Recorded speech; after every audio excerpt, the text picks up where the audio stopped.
I have a nice house, of all the things in life that I want, it's really hard to be angry.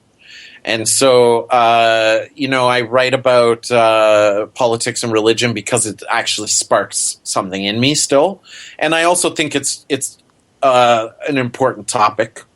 It's not exclusively what I write about. Obviously, I've told you about some of these other ones other topics I've written about, but it's often a starting point for me. But I don't like talking about that because you run the risk of alienating a listener, if they don't agree with you. And so, who was it? The Liberace said that, it's not our job to lecture people. It's our job to entertain, right? So it's a tricky balance, But a lot of industrial and metal and rock music is all based on that kind of anger and stuff too. So, it's a good place for me to vent my frustrations and stuff like that. It's very healthy. Yeah, I really feel where you come from with a lot of that kind of stuff. I've had a lot of my albums kind of draw from like a dual perspective. Like I do a lot of things that are character based, or I have a particular like speaking voice that's not necessarily me saying something, but everything in the song still comes out of me in some fashion. So there's always like a part of me in everything that I write. Like my third vocal album, God of Secrets, had a lot of different parts to it. Like it was primarily a concept album about this alien being that's kind of like a Faustian kind of deal-making kind of creature that buys secrets from people, and all the songs are the various secrets that he's collected. And dude, that's awesome, man. That's a book. Oh, yeah. It's a good one. It's a book or a TV series waiting to happen. And that's great. Like a couple of songs, there's a lot of stuff in there referencing stuff that had happened to me in life. Like I had finished a few years before that, I had finished off with a really rough kind of breakup where I'd moved away from home and everything, and I'd had a lot of huge changes in my life. And this was where I'd mostly recovered from the more negative feelings, and I was kind of like a little bit more angry about stuff. So a lot of the tracks bleed into that kind of post kind of angsty sense, but then you're also hearing stuff that's like, oh, well, this is about an ancient astronaut, so That's awesome. I feel like I've heard your band name before, and I feel like we're in the same circles or something. Now, there's a lot of band names that I see over time, but I feel like I've heard your band name somewhere or something. We're going to have to connect after the show on Facebook or whatever, and compare notes, and maybe do some remixes for each other and stuff like that too. Ooh. Oh yeah. Which is that kind of stuff. Well, that's one of my favorite things about this style of music is the whole remixing thing. Like I remember I was telling you before that we got that remix album from my other band Triptaka, and I've done 3 different remixes so far this year for various artists, and it's something that I find is really unique to this particular style of music that you don't see this in metal, you don't see this in country music. You might kind of see it in rap or hip hop, but not really. Not mostly the electronic aspect, because they use a lot of the same electronic, like basically, although that's almost entirely more vocal based than it is on the music itself. The music tends to be all variations of hi-hat and bass. Yeah. But actually, take the art form of a remix where you take a song and just re-envision it. I always I always framed it in my head like it was a sequel to the original song. You know what I'm saying? Mm-hmm. This all stems from my years listening to Trent Reznor's remix albums and all that stuff, and how I always felt like Further Down the Spiral was a sequel to the Downward Spiral, Fixed was a sequel to Broken. So I always enjoyed that about this, and then it's also a great way to work with other artists without them necessarily working on your album or you working on their album. Like Reese Fulber from Frontline Assembly and stuff like that. Like I wouldn't be able to work with him in any other capacity than that. Mm-hmm. So it opens the doorway to collaborate, and I just think it's such a awesome communal aspect of the industrial scene, which I'm also finding is kind of alive and kind of dead.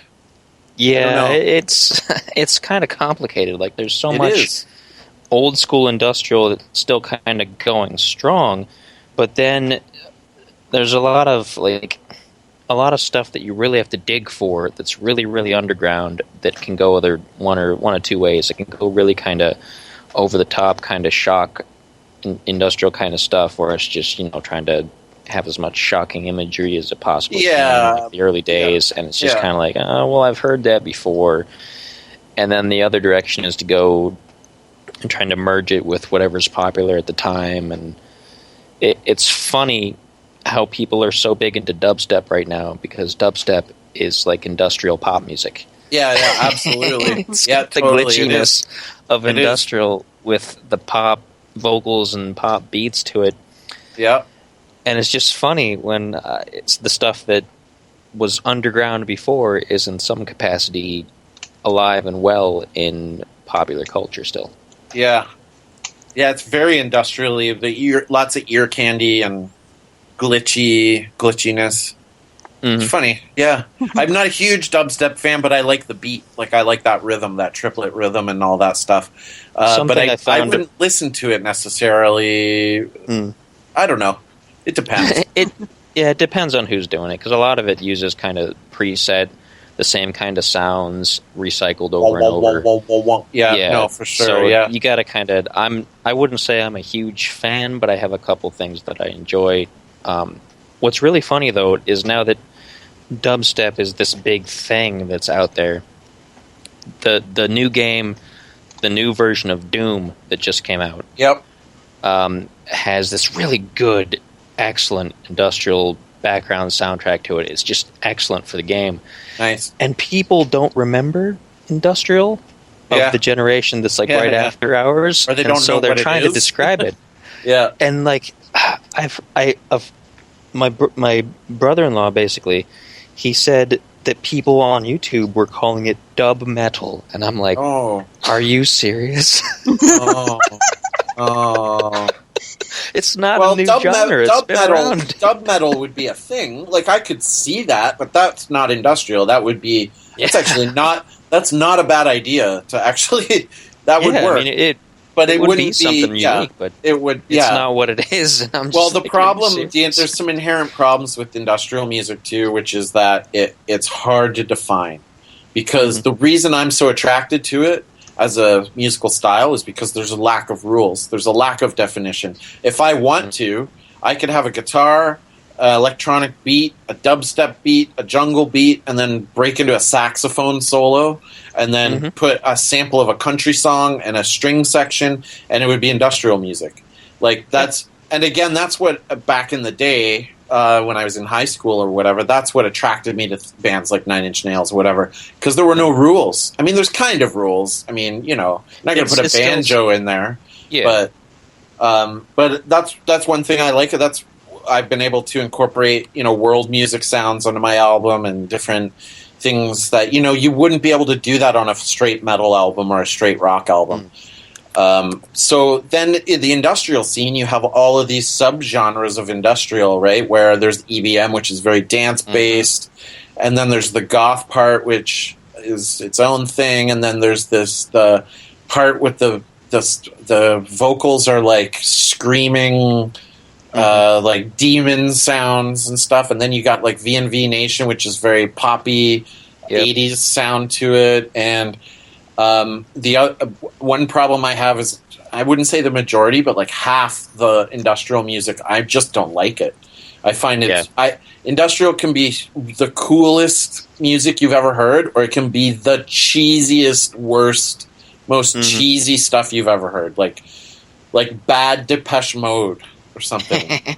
And sometimes, I mean, if that's what it's going for and it's done well, sometimes that's good.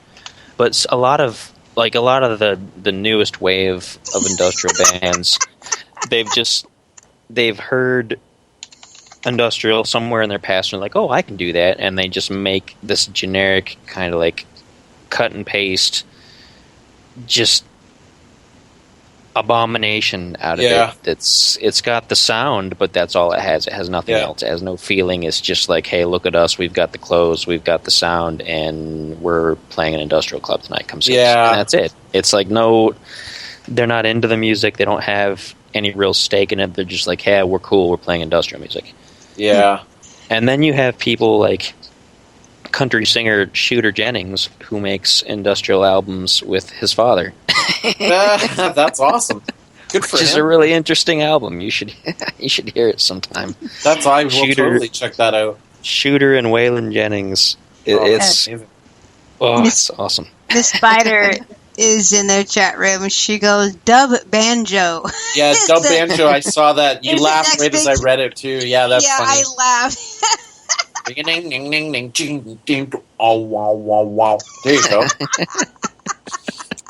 That's it. Sample that. Somebody sample that. Turn it into a song. Let's do this. Exactly. Okay, let's take a small, tiny little break. And, Great. Okay, and I got Walls up next, so since you're talking about it. And we'll talk about that when we get back, so don't go away. All you Sounds good. 5 listeners, I last time I checked.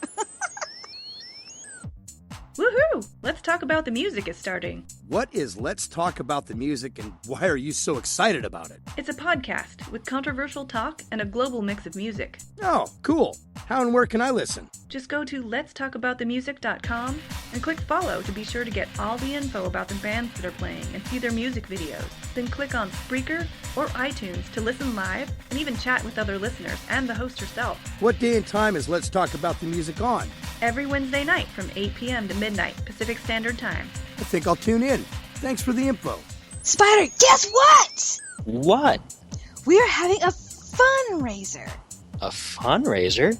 Yeah, we're going to have fun with our Sponsor Appreciation Day to help Let's Talk About the Music raise funds to keep us on the air.